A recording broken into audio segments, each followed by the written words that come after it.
Olá, eu sou Letícia, professora de português do curso online gratuito, um canal do YouTube em que você pode se inscrever para ter acesso a todos os nossos conteúdos. Temos aulas de várias disciplinas e são vários conteúdos. Hoje nós estudaremos os tipos de sujeito. Para que você saiba os tipos de sujeito, é interessante que você entenda o que é frase, oração e período, já que o sujeito é uma parte essencial da oração. Veja, frase é um enunciado linguístico de sentido completo. Então, a frase não precisa necessariamente ter um verbo. Pode ser, por exemplo, socorro. Socorro é um enunciado linguístico que tem um sentido completo. Se você escuta socorro, você sabe o que isso significa e não tem um verbo. A oração tem necessariamente que ter um verbo. Então, as frases da oração, elas se organizam em torno de um verbo, mas a oração ela tem só um verbo ou uma locução verbal.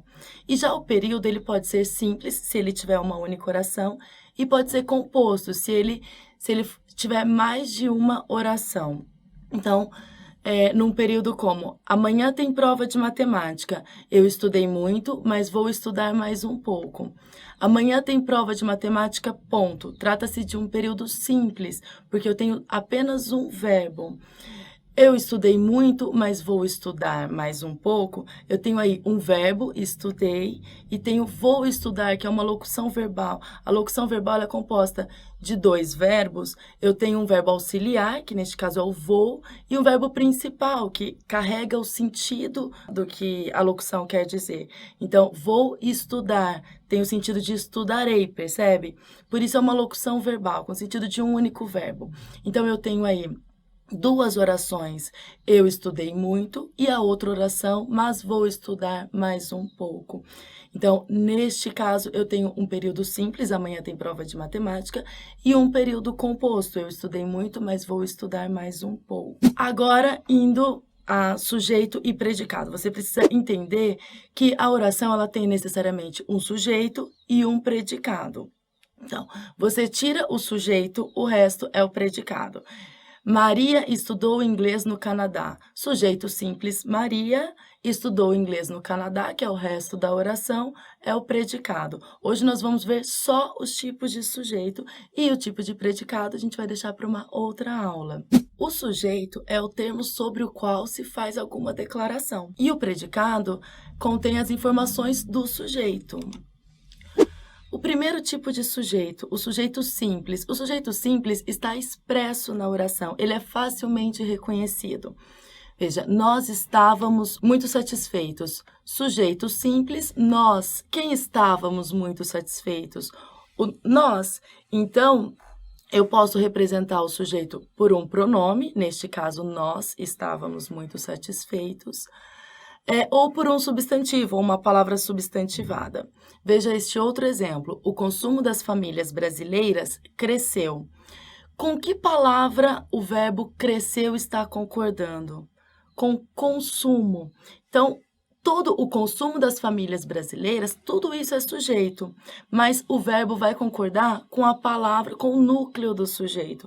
Qual é o núcleo do sujeito? É a palavra mais importante do sujeito, que é, neste caso, consumo. Então, o consumo cresceu. Ah, professora, mas tem famílias brasileiras que está no plural, não poderia colocar o verbo no plural? Não, não poderia. Você tem que concordar o verbo necessariamente com o núcleo do sujeito, que é a palavra mais importante. Então, se o sujeito for muito grande, cuidado, porque você precisa identificar qual é essa palavra mais importante. E aí você pode pensar assim, então eu já sei, sujeito é sempre aquele que vem primeiro, antes de tudo. Não, você precisa tomar cuidado com isso. Ficou sozinho o pobre menino. Quem ficou sozinho? O pobre menino. Tá depois. Então, neste caso, o sujeito está posposto ao verbo, ou seja, depois do verbo. Mas ele não deixa de ser sujeito. Então, você sempre vai olhar para o verbo e perceber com que palavra o verbo está concordando. Então, ele está concordando com menino, que é o núcleo do sujeito. O pobre são adjuntos adnominais. Segundo tipo de sujeito, o sujeito composto, também facilmente identificável. O sujeito composto porque, em vez de ter um único núcleo, ele tem dois ou mais núcleos. Pedro e eu saímos juntos. Então, quem saímos juntos? Pedro e eu. Neste caso, você percebe que tanto Pedro, tanto a palavra Pedro quanto a palavra eu, elas têm o mesmo peso, o mesmo significado dentro da oração. Então, elas são tão importantes, tanto Pedro quanto eu somos importantes. Por isso, o verbo ele precisa ficar no plural, concordando com os dois núcleos juntos. Pedro, eu, são o núcleo do sujeito. Brasil e Argentina disputam o título. É a mesma coisa, tanto o Brasil quanto a Argentina são núcleos. Então, se eu tenho dois núcleos ou mais de um núcleo, o sujeito passa a ser composto e não simples. Ele é como simples na medida que facilmente é identificado na oração, mas como ele tem mais de um núcleo, ele é composto. Mas em uma oração como o gasto com alimentação e transporte pesa no bolso do brasileiro. Eu tenho alimentação e transporte, não tenho? Mas não vai confundir. É como eu disse lá no sujeito simples. A palavra mais importante, a palavra com a qual o verbo está concordando, é o gasto. Então, o núcleo do sujeito é esse gasto. Todos os outros são adjuntos adnominais. São palavras que estão juntas com a palavra gasto, que é o núcleo do sujeito. Então, por isso, neste caso, o sujeito é simples, o núcleo é gasto, e todos os outros termos estão juntos com a palavra gasto. O terceiro tipo de sujeito, o sujeito oculto. O sujeito oculto, ele existe, eu posso identificá-lo, só que ele não está ali, expresso na oração. O sujeito oculto, ele também pode ser chamado de sujeito desinencial. Por quê? Porque eu olho para a desinência, para o finalzinho do verbo, e eu identifico quem é a pessoa. Por exemplo, trouxemos comida e água. Trouxemos só pode ser nós. Eu trouxemos? Não. Nós trouxemos comida e água. Eu não deixo a palavra nós, mas eu consigo identificar pela desinência verbal. Por isso que algumas gramáticas trazem como sujeito desinencial ou oculto, porque eu consigo identificar quem é o sujeito pela desinência do verbo. Pensei em você. Quem pensei? Só pode concordar com o pronome eu. Então, eu pensei em você. O sujeito, ele não aparece na oração, mas ele existe e eu consigo identificar. E estás enganado. Quem estás enganado? Tu estás enganado. O quarto tipo de sujeito indeterminado. Existem duas formas de se indeterminar o sujeito. A primeira delas é colocar o verbo na terceira pessoa do plural. Então, roubaram meu celular. Terceira pessoa do plural, eles, né? Eles roubaram meu celular. Professora, mas então é o sujeito oculto? Não é a mesma coisa que sujeito oculto? Não, não é a mesma coisa. Porque se eu digo eles, eu consigo identificar o eles roubaram meu celular, mas eu não sei quem são eles. Então, veja, se eu digo roubaram meu celular, o verbo está na terceira pessoa do plural, concordando com eles, e pelo contexto, eu não consigo identificar quem é o sujeito. Porque desde que não seja possível identificar. Porque, veja, se eu tenho uma oração assim, os ladrões entraram na minha casa, ponto. Roubaram tudo. Eu não consigo identificar, eu tenho um contexto anterior que faz possível que eu identifique quem é o sujeito de levaram. Então, os ladrões. Então, neste caso, levaram tudo, sujeito oculto, os ladrões, porque pelo contexto, pelo texto que vem anterior, eu consigo identificar quem é o sujeito. Mas se eu te dou uma frase solta, roubaram meu celular, sujeito indeterminado, não consigo identificar. Eu sei que ele existe, alguém praticou a ação, mas eu não identifico quem é. A outra forma de se indeterminar o sujeito é colocando o verbo na terceira pessoa do singular, ele, mais o ser, mais o pronome ser. Então, precisa-se de secretária.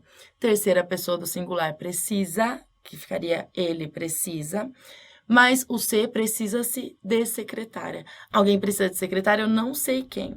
E se fosse de secretárias, como ficaria o verbo? Na terceira pessoa do singular, precisa-se de secretárias. Por quê? Porque secretária ou secretárias não é o sujeito, então o verbo não tem que concordar com o sujeito. Ele é indeterminado. Ele pode ficar, então, com o sujeito indeterminado, ou na terceira pessoa do plural, ou na terceira pessoa do singular, mais o se. Essas são as duas formas de se indeterminar o sujeito.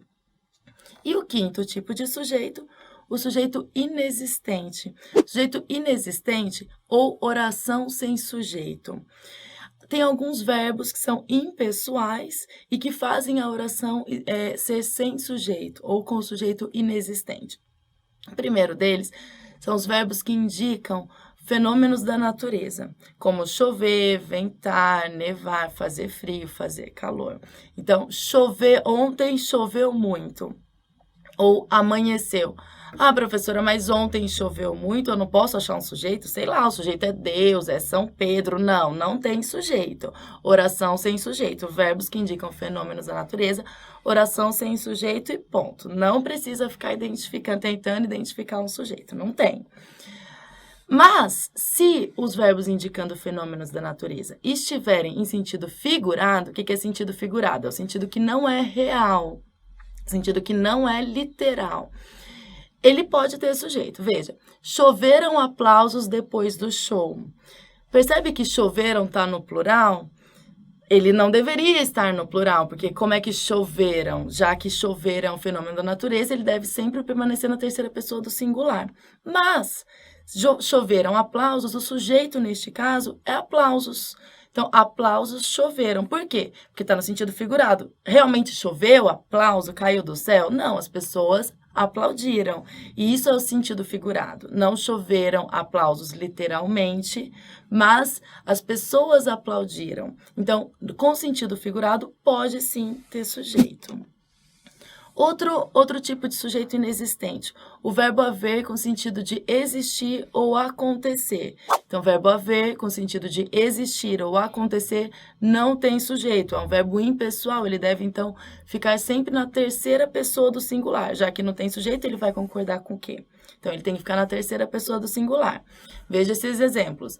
Lá fora havia algumas pessoas. Professora, mas algumas pessoas é plural, eu não teria que colocar haviam? Não, não teria. O verbo haver, com sentido de existir, é impessoal, então ele não tem sujeito, ele tem que ficar na terceira pessoa do singular.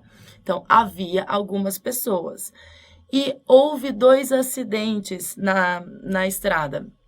Houve, com sentido de acontecer, 2 acidentes. Ele deve ficar também na terceira pessoa do singular, não concorda com nada, porque se ele não tem sujeito, ele não tem com o que concordar. Mas, se eu escolher, eu não quero usar o verbo haver, mas eu quero usar o verbo existir. Lá fora existiam algumas pessoas. Aí tem sujeito, e o sujeito é existir. Você percebe que o que acontece aí é só com o verbo haver. Com o verbo existir tá tudo bem, ele tem sujeito, ele não é impessoal. E se eu quero usar o acontecer? Aconteceram 2 acidentes na estrada. Aí eu coloco o verbo no plural e o sujeito passa a ser 2 acidentes. Então, ou aconteceu um acidente ou aconteceram 2 acidentes. Então, o verbo haver com sentido de existir e acontecer é impessoal, ele não tem sujeito. Você pode colocar lá na sua prova, sujeito inexistente, ponto. Mas, se os verbos que aparecerem na oração forem existir ou acontecer, aí tem sujeito, e por isso você precisa ficar esperto. Outro tipo de fazer o sujeito inexistente são os verbos fazer e haver com sentido de tempo decorrido. Então, olha, morava no Rio havia muitos anos. Por que o verbo haver precisa ficar no singular? Porque o muitos anos não é o sujeito, então ele não tem que concordar, já que o verbo haver com sentido de tempo decorrido é impessoal, assim como o verbo fazer. Já ouviu alguém falando assim, fazem 3 meses que eu namoro? Tá errado, não fazem. Então, não importa se faz 1 mês, se faz 3 meses ou se faz 100 anos. É sempre no singular, não fazem, com sentido de tempo decorrido, não. Então, sempre faz. Faz 1 mês ou faz 10 meses, não importa quantos meses faz, mas é sempre no singular, porque o verbo fazer, com sentido de tempo decorrido, é impessoal.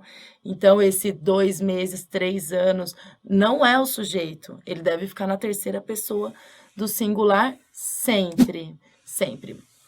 Observe, Temos vagas para moças.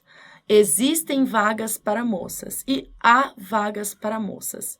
Temos vagas para moças, sujeito oculto, porque é o sujeito oculto nós temos vagas para moças.